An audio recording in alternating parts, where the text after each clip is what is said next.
Hi viewers, welcome to our channel. ప్రస్తుతం మనతో పాటు దాము భారతి గారు, సీనియర్ జర్నలిస్ట్ ఉన్నారు. వారితో ఒకసారి మాట్లాడదాం. సార్ నమస్కారం. సార్ నమస్తే. సార్, ఇరాన్లో అణుబాంబు తయారు చేస్తున్నారు అని చెప్పేసి అది భయపడి ఆరోపణలు చేసి ఇజ్రాయెల్ అయితే దాడి చేసింది. ఆ యురేనియం నిల్వలు వీటిపైన మొత్తం సర్వనాశనం చేసినట్టుగా చెప్పింది. అయితే ఇప్పుడు ఇరాన్ ఒక డిసిజన్ తీసుకుంది, అణుబాంబును మనం తయారు చేసే తీరాలి, అణుబాంబు ఉంటేనే ఇజ్రాయెల్ భయపడి దాడులు చేయకుండా ఉంటుందన్న ఒక నిర్ణయానికి వచ్చారన్నట్టు కూడా వార్తలు అయితే వస్తున్నాయి. సో ఆ రకంగా వాళ్ళు సెలబ్రేషన్స్ కూడా స్టార్ట్ చేసేసారు. మరి నిజంగా ఇప్పుడు అణుబాంబు తయారు చేయబోతున్నారా? మరి దీనికి ఇజ్రాయెల్ ఏ విధంగా రియాక్ట్ అయ్యే అవకాశం ఉంది? అసలు ఇరాన్లో ఎంత యురేనియం నిల్వలు ఉన్నాయి? మరి ఎన్ని రోజులు పట్టొచ్చు అంటారు సార్ తయారు చేయడానికి? యాక్చువల్గా ఇప్పటివరకు ఇరాన్లో అణుబాంబు ఉందని ఎవరు కూడా అనట్లేదు. అణుబాంబుకి రెడీ అయ్యే మెటీరియల్ యురేనియం నిల్వలు మాత్రమే ఉన్నాయనేది అందరూ చెప్తున్నారు.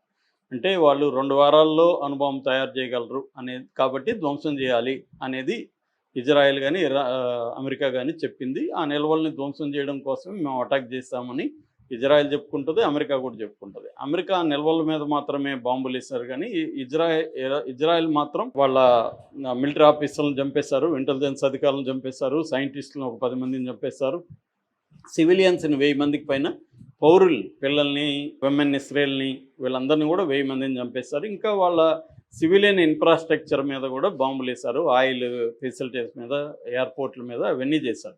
అంటే ఈ సాగు చెప్పి ఇరాన్ని విధ్వంసం చేయాలని ఇజ్రాయెల్ ట్రై చేసింది. దాన్ని ఇరాన్ బలంగా ఎదుర్కొంది.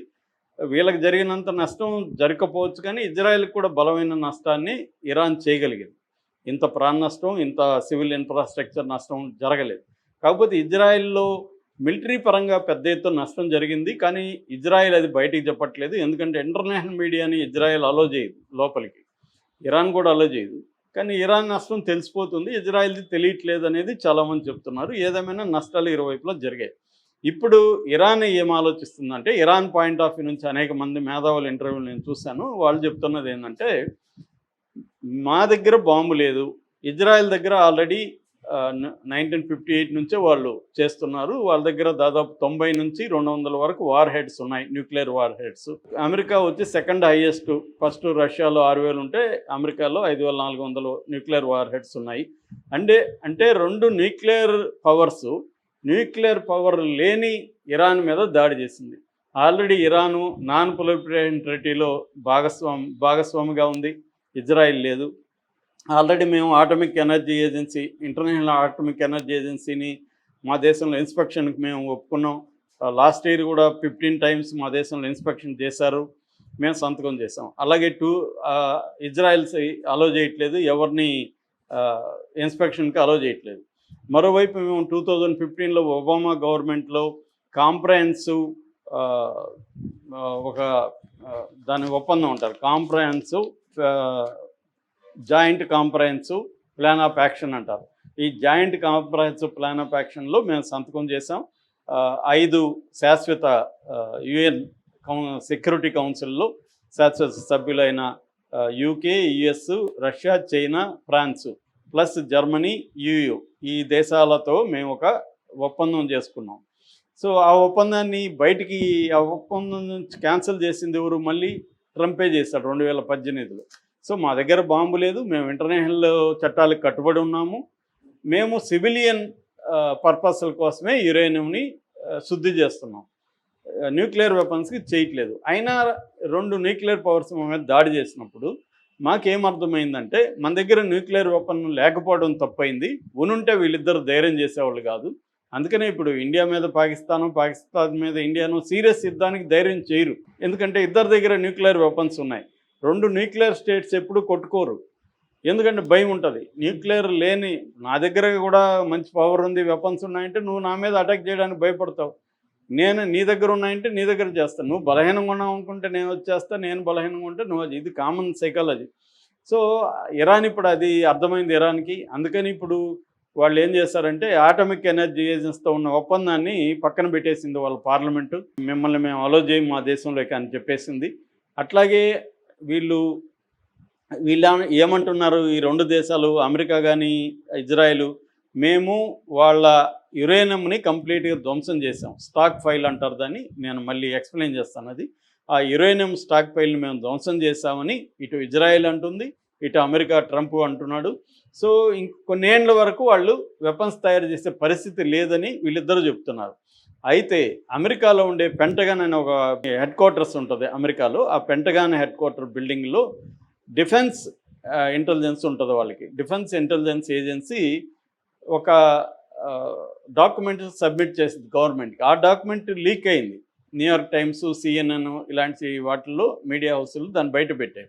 అందులో ఏముందంటే నిల్వల్ని మనం ధ్వంసం చేయలేదు, ఆ 460% పైన యురేనియం సిద్ధి అయిన 400 స్టాక్ ఫైల్ అనేది ఆల్రెడీ తరలించేసారు వాళ్ళు సేఫ్ ప్లేసులకి, అది ఉంది, కొన్ని నెలల్లో వాళ్ళు బాంబులు తయారు చేయగలరు అని చెప్పింది. దాన్ని ట్రంప్ మొన్న నాటో సమావేశం ప్రేగ్లో జరిగితే అక్కడ ఆయన గట్టిగా ఖండించాడు. ఆయన ఏమన్నాడంటే అది అబద్ధము అని మీడియాని కూడా బూతులు తిట్టాడు. మా వాళ్ళు ఇచ్చిన అది సంపూర్ణమైంది కాదు, అది ప్రాథమిక ఇదే, అది అబద్ధం, అసలు ఎలా లీక్ అయిందో కూడా నేను కనిపెడతానని చెప్పాడు.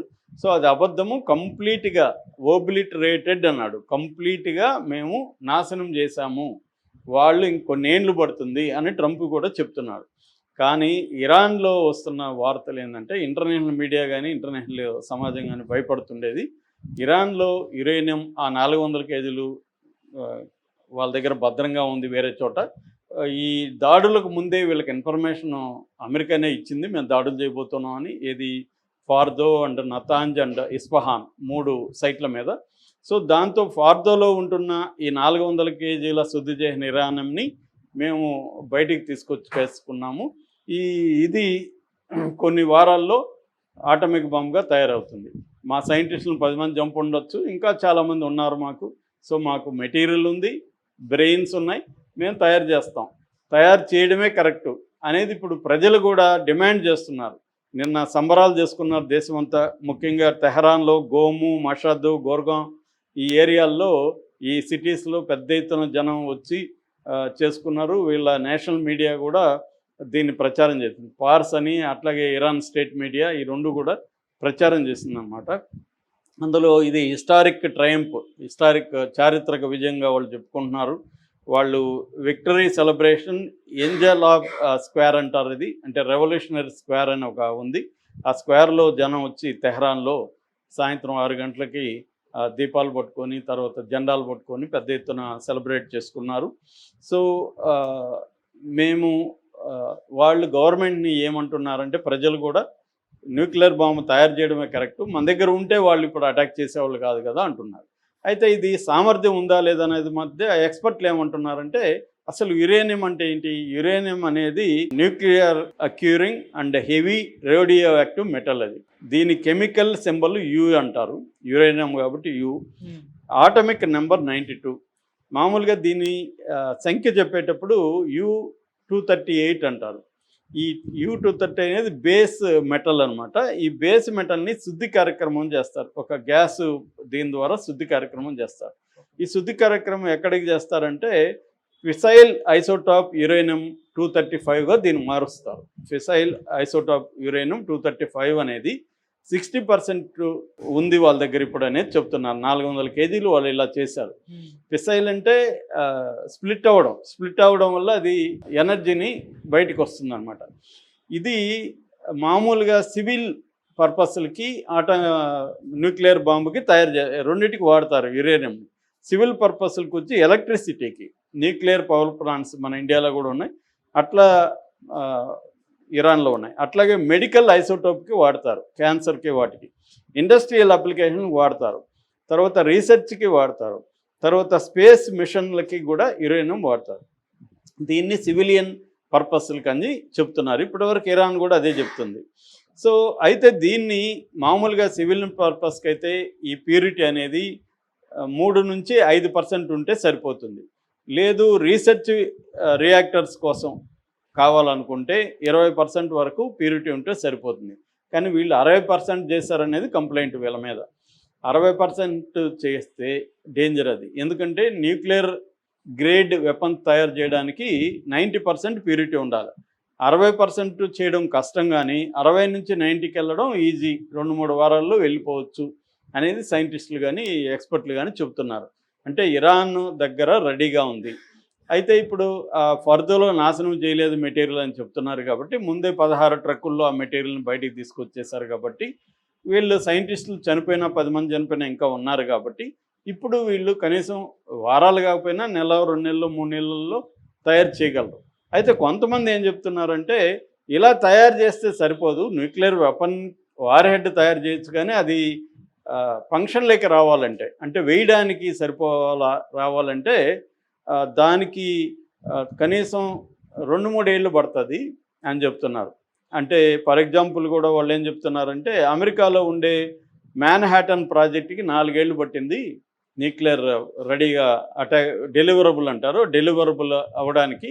కాబట్టి డెలివరబుల్ న్యూక్లియర్ వార్ హెడ్ తయారు చేయడానికి ఖచ్చితంగా 2 ఏళ్ళు పడుతుంది.